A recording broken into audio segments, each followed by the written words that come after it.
지역의 이슈를 속 시원히 풀어보는 헬로 이슈 토크입니다. 미세먼지는 이제 우리 사회가 해결해야 할 큰 숙제 중에 하나가 됐습니다. 미세먼지를 줄이기 위해 다양한 정책이 나오고 있는데요. 지자체 가운데서는 부천시가 미세먼지 대책 담당관실을 만드는 등 가장 적극적인 정책을 펼치고 있습니다.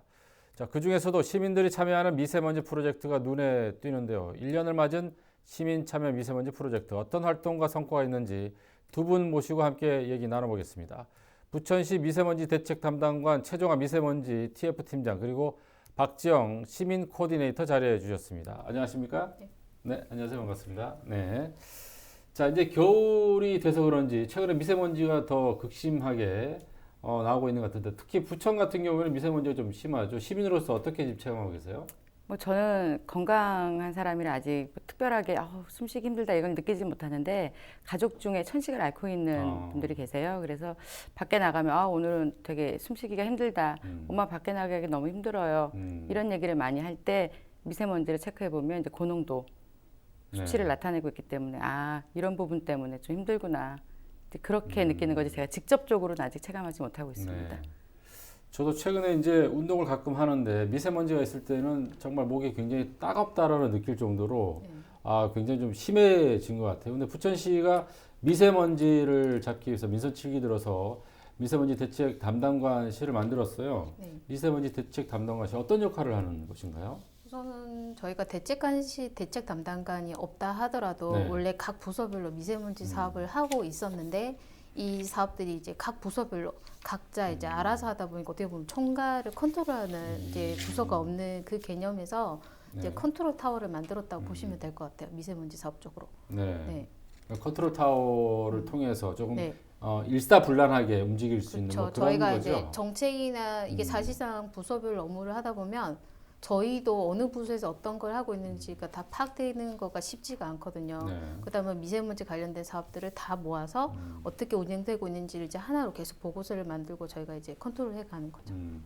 뭐 미세먼지 사실은 뭐 정부의 어떤 정책으로 통해서도 잡기가 힘든 건데 네. 뭐 미세먼지 대책관실을 만들었다고 해서 당장 잡을 수 있는 건 아닌데 네. 올해 그 대책관실을 통해서 집중적으로 좀 중점적으로 추진했던 정책이 있다면 어떤 것들이 있을까요?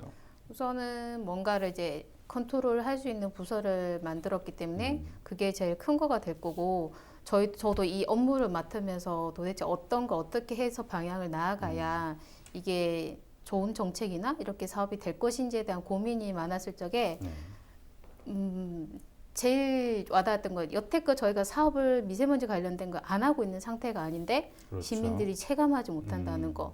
저희는 계속 또 예산이나 그다음에 이제 많은 부분에 대해서 사업을 하고 있다는 거죠. 그러면 그 체감하지 못하는 부분에 대해서 어떻게 할 것인가. 그리고 시민의 눈에만 무조건 맞출 게 아니라 정말 전문적으로 뭘 해야 되지 않겠나 해서 저희가 좀 오래 했다라면 눈에 띄지는 않지만은 아마 시민들이나 그다음에 미세먼지 전문가들 네트워크 구성한 게 아마 주요 1년 동안 한 일이 아닐까 싶어요. 그동안 부천시에서 참 여러 가지 미세먼지를 잡기 위해서 많은 정책들을 쏟아냈는데 시민들 사실은 체감을 못했다는 게 공무원으로서는 좀 불편할 수도 있을 것 같아요. 좀. 근데 저도 집에 들어가면 시민이니까 공감이 되죠. 왜 무슨 뭐 때문에 이러신지 저도 이제 공감이 가니까 어떻게 보면 이렇게 시민 네트워크 이제 코디네이터를 한다는 것 자체가 저도 공감을 했기 때문에 어떻게 보면 정면 승부인 거죠, 시민들이랑. 직접으로 맞닿아야 뭘 할 수 있겠다. 그리고 저희가 많은 것을 하고 있지만 그거를 모르시고 계시기 때문에 홍보나 이런 것도 필요했고 그래서 저희의 할 일을 그런 식으로 방향을 좀 찾으면 좋지 않을까 그런 생각을 좀 했었어요. 그래요. 네. 그런데 올해 이제 시민들이 조금 체감할 수 있는 정책들이 몇 가지 나왔는데 그 중에서 그 공기청정 버스 정류장 지금 시범적으로 운행이 되고 있죠. 네. 어떻습니까? 이제 실제로 운영해 보니까.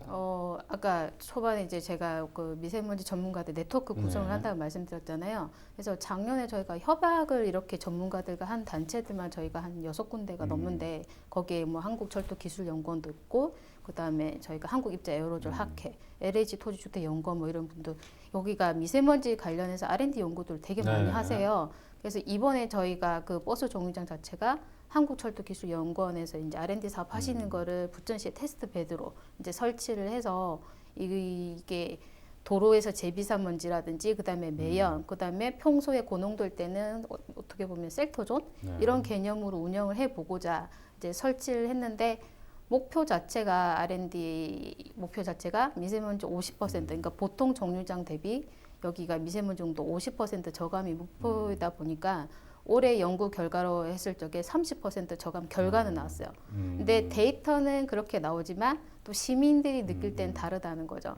그래서 저희가 코디네이터 분들을 이제 해서 모니터링단 운영이라고 해서 일반 시민들한테 이제 설문이라든지 이 정류장에 대해서 설명을 드리고 어떤 게 불편하고 어떤 게 반영됐으면 좋겠나 하는 리빙랩 활동을 했었어요. 그래서 그런 결과를 저희가 이제 12월까지 해서 취합을 하면 내년에 이제 새로운 정류장 이제 업그레이드된 이제 시민들의 의견이 반영된 그런 버스 정류장이 개발될 예정이에요. 네, 부천시의 미세먼지 정책 가운데 가장 또 중요했던 게 시민 참여 아까 말씀을 좀 해주셨는데 시민 코디네이터 조금 낯선 것 같아요. 어떤 역할을 하는 건지 좀 소개를 해주시죠. 네, 초반에는 이제 미세먼지 측정기를 가지고 각 동별로 미세먼지 측정을 했던 네. 일을 했었고요.